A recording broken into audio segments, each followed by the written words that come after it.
ஜெய் குருதேவ். வந்து கணபதி நவராத்திரியை ஒட்டி ச உபாசனா மார்க்கத்தை பற்றி மாஸ்டர் சொல்கிறது. இது 3வது நாள். நம்ம எல்லாருக்கும் கஷ்டம் வருது.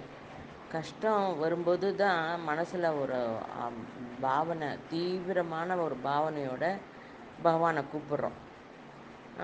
இது சும்மா வாய் பேசுகிறது பேச்சு கிடையாது.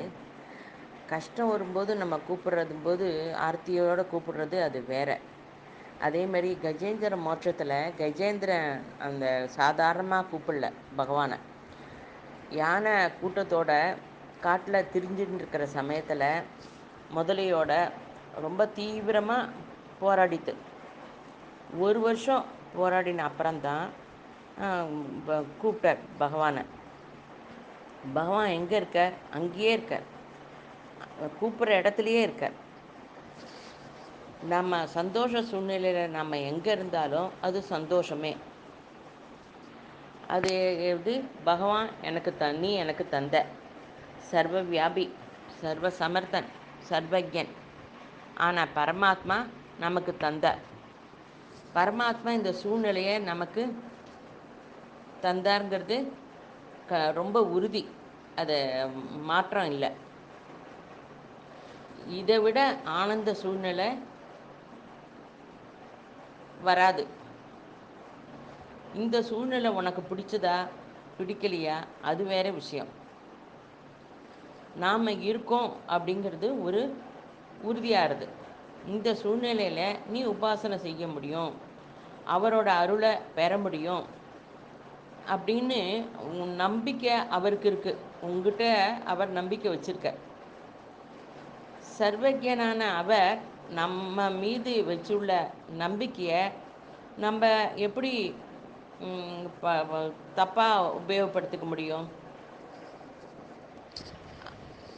அவர் நம்பிக்கையை நம்ம ப்ரூஃப் பண்ணணும். எப்படியோ நம்மளை திருத்தி அவர் நம்மளை நல்ல வழிக்கு கொண்டு வருவார். எஸ், அதை நான் ஒப்புத்துக்கிறேன். சந்தோஷத்தோட இன்னொரு மானசீக ஸ்திதியும் ஆத்தியாத்மிகத்தில் உற்பத்தியாகிறது. அது உற்சாகம். உற்சாகம் எதுக்கு? கஷ்டத்தை அனுபவிக்கிறதுக்காக இல்லை. அது கஷ்டத்தை நினைவுபடுத்திக்கிறதுக்கு இல்லை. கஷ்டத்தை நினைவுபடுத்திக்கிறதுக்கு நாம் நினைக்கிறோம் நிறைய கஷ்டப்பட்டு சாதனை பண்ணினா அது கிரேட்டுன்னு. அது தப்பு. பிரகலாதர் நம்ம எல்லாரோட கண்ணோட்டத்தில் பிரகலாதர் கஷ்டப்பட்டார் அப்படின்னு நம்ம நினைக்கிறோம். பிரகலாதனுக்கு அது கஷ்டம் இல்லை. அந்த கஷ்டம் எல்லாம் அவருக்கு நிரந்தர கவச்சமாக எடுத்து.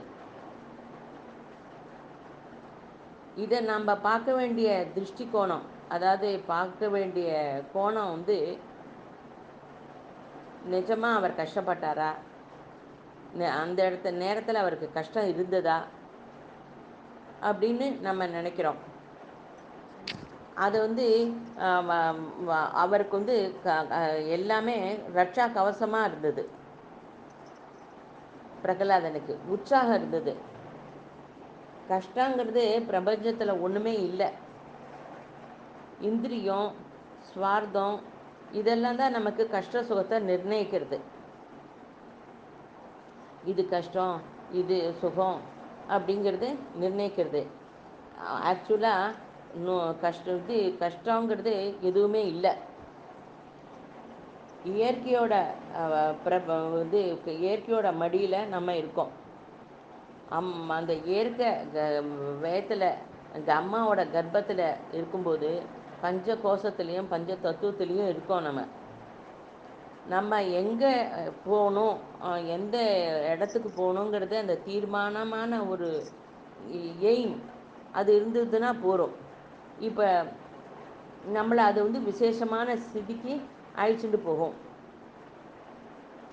எவ்வளோ சீக்கிரம் போனால் அவ்வளோ நல்லது. அப்போ சந்தோஷத்தோட உற்சாகமும் வரும்.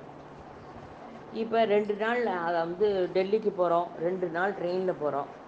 அப்பா எப்போ வரும் ஸ்டேஷன், எப்போ வரும் ஸ்டேஷன் அப்படிங்கிறோம். ஆனால் நெக்ஸ்ட்டு ஸ்டேஷனில் இறங்க போகிறோம் அப்படின்ட்டா நம்மளையும் அறியாமல் ஒரு ரிலாக்ஸ் வருது. அப்போ அலுப்பு வராது. ஏன்? நம்ம தீர்மானமாக இறங்க போகிறோங்கிறது தெரிஞ்சுடுத்து. நம்ம எந்த சூழ்நிலையில் இருந்தாலுமே அது இயற்கையோட வரப்பிரசாதமே, அது பரமாத்மாவனோட வரதானமே அப்படின்னு நினைக்கணும். நாம் ஜபம் செய்யும்போது மட்டும் உபாசனை அப்படின்னு நினைக்கிறது தப்பு. உபாசனை செய்கிறவா நிரந்தர உபாசகரே.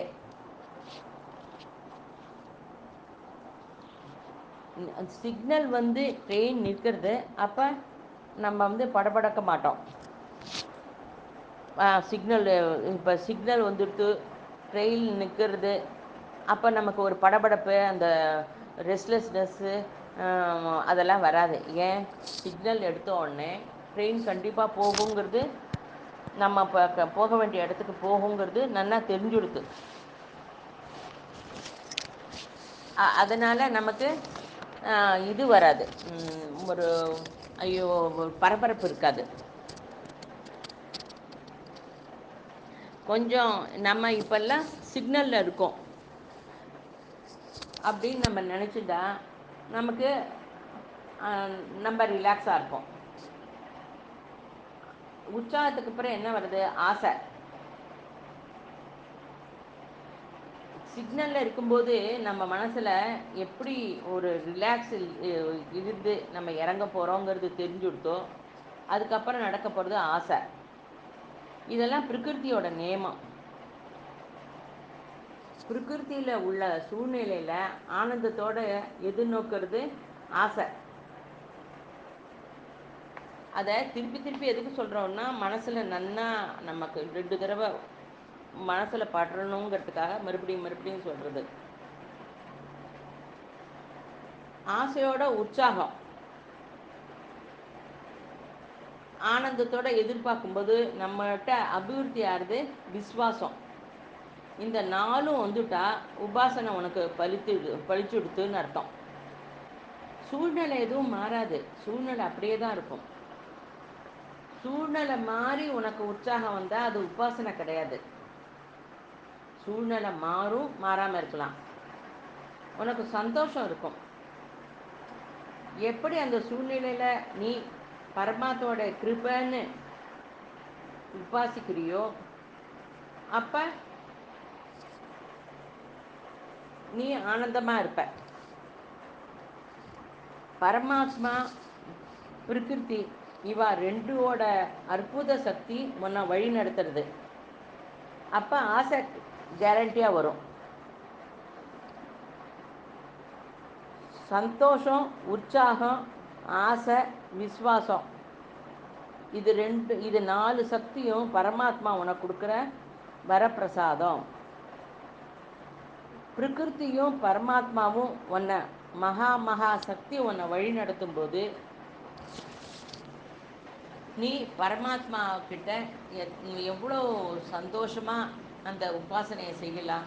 உன்னோட பார்க்க வேண்டிய திருஷ்டிகோணத்தை நீ மாற்றிக்கலாம். அதுதான் மெயின். ஜெய குருதேவ்.